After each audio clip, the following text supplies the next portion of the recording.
from Loopy's Place. I'm coming to you from the studio here in Sheffield. I'm going to be talking borders today for our quilts. It might not be quilts, it could be for cushions, little wall hangings, anything that we put borders on. I think most of us get into a habit, so quite often we'll just go straight up and down the sides and across the top and bottom. But just before, at the end of last term, I had a learner wanting to know about mitred corners. So I thought that's what we'd focus on today. So I'm just using up some scraps of fabric, just doing a little block just to demonstrate the process. Obviously it'll be a bit harder to get things lined up on a bigger quilt, but the process is exactly the same. So let's have a look. So I've got my square fabric here. I've just cut myself an 8-inch square. It was just fitted into this remnant I had, and I've marked the halfway mark on each of the sides, and on all of the corners I've marked the 1/4 inch. That's going to be essential for when we come to sewing up. Normally I wouldn't mark it that big. If I'm doing it for myself, I'd probably just put some little dots in, but to make it easier for you, that's why I've done that. I've cut my strips for the border. They're 2.5 inch wide.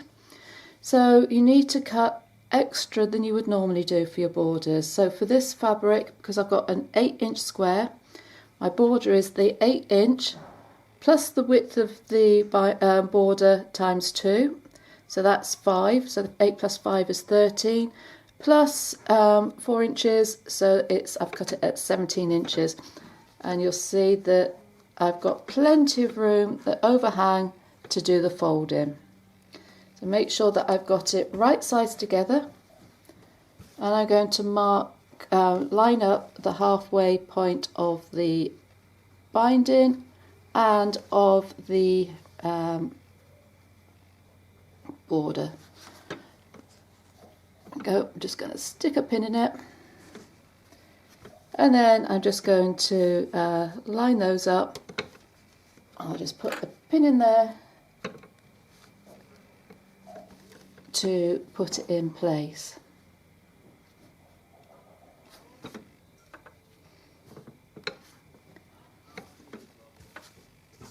So now when it comes to sewing it, if you have your block side up, it's a lot easier to line up your marks. I'm going to line up my needle to the 1/4 inch mark, and then I'm going to stitch all the way along until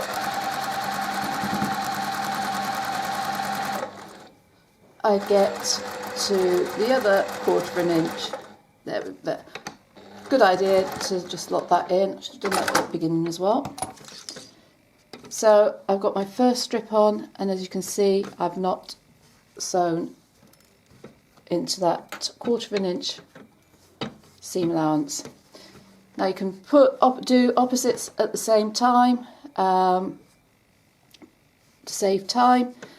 Because I'm going to be using this for demonstrating again, I'm just going to put the strip on the next side.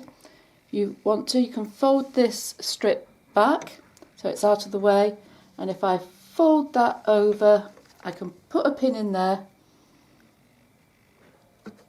and that's not going to get in the way when I put the next border on. So again, I'm going to line up our centre marks.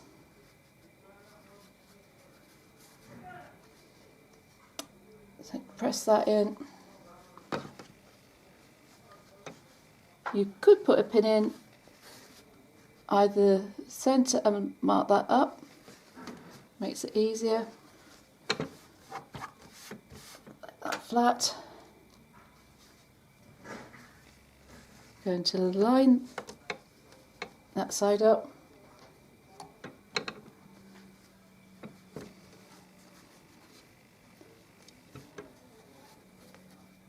Line that side up.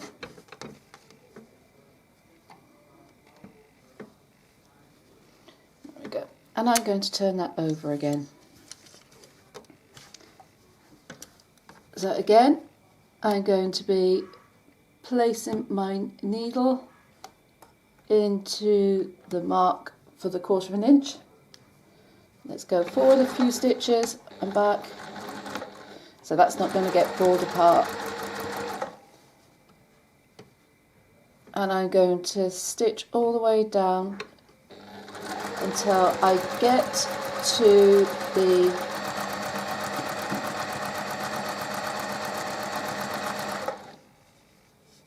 ¼ inch mark here. You do not want to be stitching in that seam allowance. Get right into the corner. Done a few back stitches. Take that off. And I'm going to take my pins out.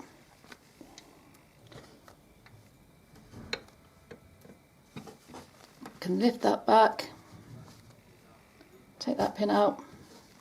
And there you have your 2 corners. So I need my ruler and pen. So I've got my ruler and pen. Now what you're going to do is fold your block in half, or your quilt, and you're going to be lining up your borders. So these strips of fabric, you want to be lining up. So you can see where I've just folded into the corner, moved the seams to one side so that my border can be flat. Just going to put a pin in there just to keep it in place. Just going to put a pin in this end.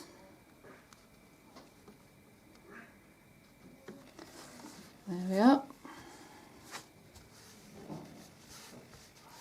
So where you've got your quilt or your block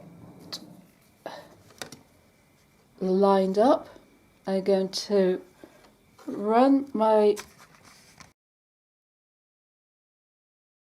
ruler along the edge of the quilt there. Just going to remove that pin so that I can get my ruler flat. And what I'm doing is my 45-degree line there is lined up with the outer edge of the border. Oop. On the join of the machine there. And I've drawn myself a line to follow. Again, you're not stitching into that 1/4 inch seam allowance. You're going to line it up where your stitches were before. I'm going to put my needle down, make sure my foot's down, a couple of stitches, and back, and then you're going to just stitch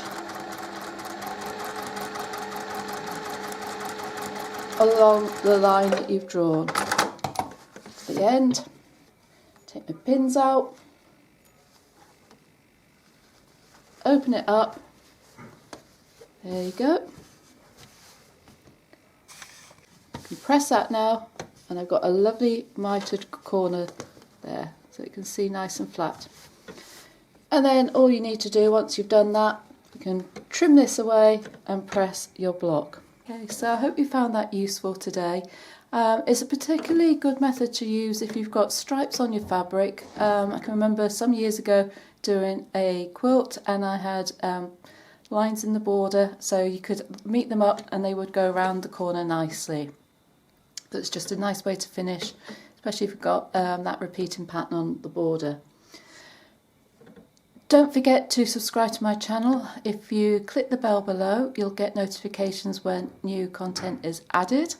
I'll be back to speak to you very soon with some more hints and tips, but in the meantime, do take care. Bye for now.